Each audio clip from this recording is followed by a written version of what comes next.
Today, we're going to talk about something that's, well, it's pretty scary. It's a tiny microscopic parasite that could be lurking in our water. But there's also a hero in this story, a new, super low-cost technology that might just change the game. It's all about making the invisible visible. Think about it for a second.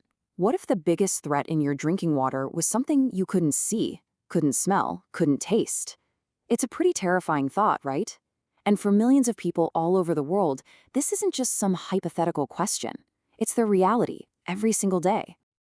All right, so every good story needs a villain. Let's introduce ours. It's a microscopic parasite, a real nasty little bugger, and its name is Giardia. So what happens when this little invader gets inside you? It causes an infection called giardiasis. And we're not talking about a little upset stomach here. We're talking severe, really debilitating diarrheal episodes. And you see it most often in places that are struggling, places without access to clean water and decent sanitation. Okay, so Giardia has this secret weapon, right? It's how it gets around. It wraps itself up in this super tough little shell called a cyst. Think of it like a tiny armored vehicle. This thing is so resilient, it basically just shrugs off the chlorine that's supposed to disinfect our water. And it can just hang out in the environment for ages, just waiting. Now, this is the part that's truly scary. You'd think you'd need to swallow a lot of these things to get sick, right? Nope. It can take as few as 1 to 10. Just 10 of these tiny cysts. That's it. You can see how the margin for error in keeping our water safe is, well, it's practically zero. Okay, so we know the threat is serious. The question is, how do we even find it? You'd hope we have a foolproof way, but let's just say the method we've been relying on, the old guard, has some pretty major issues. The current gold standard is something called an immunofluorescence assay, or IFA for short. The idea is actually pretty cool. Basically, you take these special antibodies that are designed to hunt for Giardia, and you attach a tiny fluorescent light to them. When they find a cyst, they latch on, and boom, the cyst starts glowing this bright, almost alien green color when you look at it under a special microscope. Sounds straightforward enough, but oh boy, the actual process is anything but simple. It's a total marathon.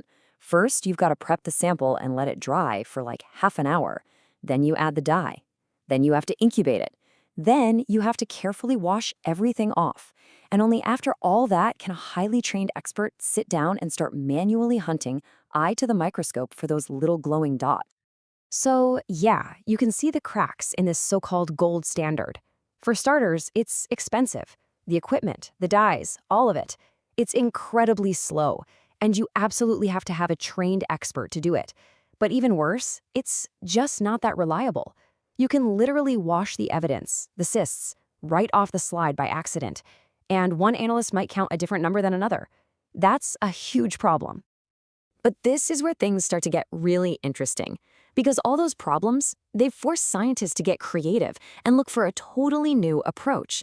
So, let's bring in the hero of our story, something called lens-free holographic microscopy, LHM for short. Now, this is a whole different ballgame. Instead of fancy lenses and glowing dyes, LHM just shines a simple light through the sample to create a hologram. Yeah, like a hologram. Then, some really clever computer software takes that hologram, rebuilds it into a super sharp image, and then it automatically finds and counts the cysts. No human needed for the counting part. It's a total paradigm shift. I mean, look at the difference here. It's almost comical. It's like comparing one of those old, giant mainframe computers that took up a whole room to the smartphone you're probably holding right now. One is bulky, expensive, and needs a team of experts. The other is portable, cheap, automatic, and doesn't need any of those fancy, expensive chemicals. Okay, sounds great on paper, right? But the billion-dollar question is, does it actually work as well? So that's exactly what researchers decided to find out. They put the new kid on the block, LHM, up against the old champion, IFA, in a head-to-head showdown. And before I even show you the data, listen to what the researchers themselves said. I'm quoting here. They found that the LHM count showed significant similarity with the real number of cysts they put in the sample. And then they add this key part, which was not obtained by the standard method. Oof. Okay, get ready for this, because the results are, well, they're just staggering. Take a look at this chart. The first bar shows the actual number of cysts in the sample, the ground truth. That's 625,000. Now look at the old IFA method. It only found 32,000. It missed almost all of them. And then look at the LHM bar. It counted 640,000. I mean, come on, that is incredibly close to the real number. It's almost perfect. Just let that sink in for a moment. The new, cheaper, faster, easier method wasn't just kind of better. It was ridiculously more accurate than the expensive industry standard. It found the danger that the old method was almost completely blind to. So this is way more than just a cool result from a lab experiment. This could have huge implications. It really points the way to a future with safer water for everyone. So let's talk about what this could really mean out there in the real world. When you put it all side by side like this, it's a no-brainer. LHM is faster, it's cheaper, you don't need a specialist to run it, the computer does the counting, so there's no human bias, the whole process is simpler. What this really does is it democratizes water testing. It could take this vital safety check out of fancy, expensive labs and put it directly into the hands of people in the field, right where it's needed the most. Okay, but let's pump the brakes just a little bit. We have to be realistic here. LHM isn't a silver bullet, at least not yet. And the researchers are totally honest about this. The biggest hurdle?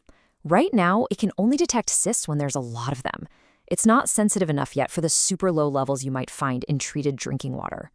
Also, this test was done with clean water in a lab, not murky river water full of dirt and other gunk. So there's still work to do. But even with those challenges, this is why this research is so incredibly important. A technology like this, even as it's developing, is a massive step towards one of the most important goals we have as a planet, making sure every single person has access to safe water. This isn't just about cool science. It's about public health, it's about fairness, and ultimately, it's about saving lives. So that leaves us with this really provocative question, doesn't it? Could a camera with no lens actually become our best weapon in the fight for clean water? What this research really proves is that sometimes the biggest breakthroughs don't come from improving the old way of doing things, but from throwing it out completely. And this lens-free approach, it might just be the radical new idea we need to win a fight that we simply cannot afford to lose.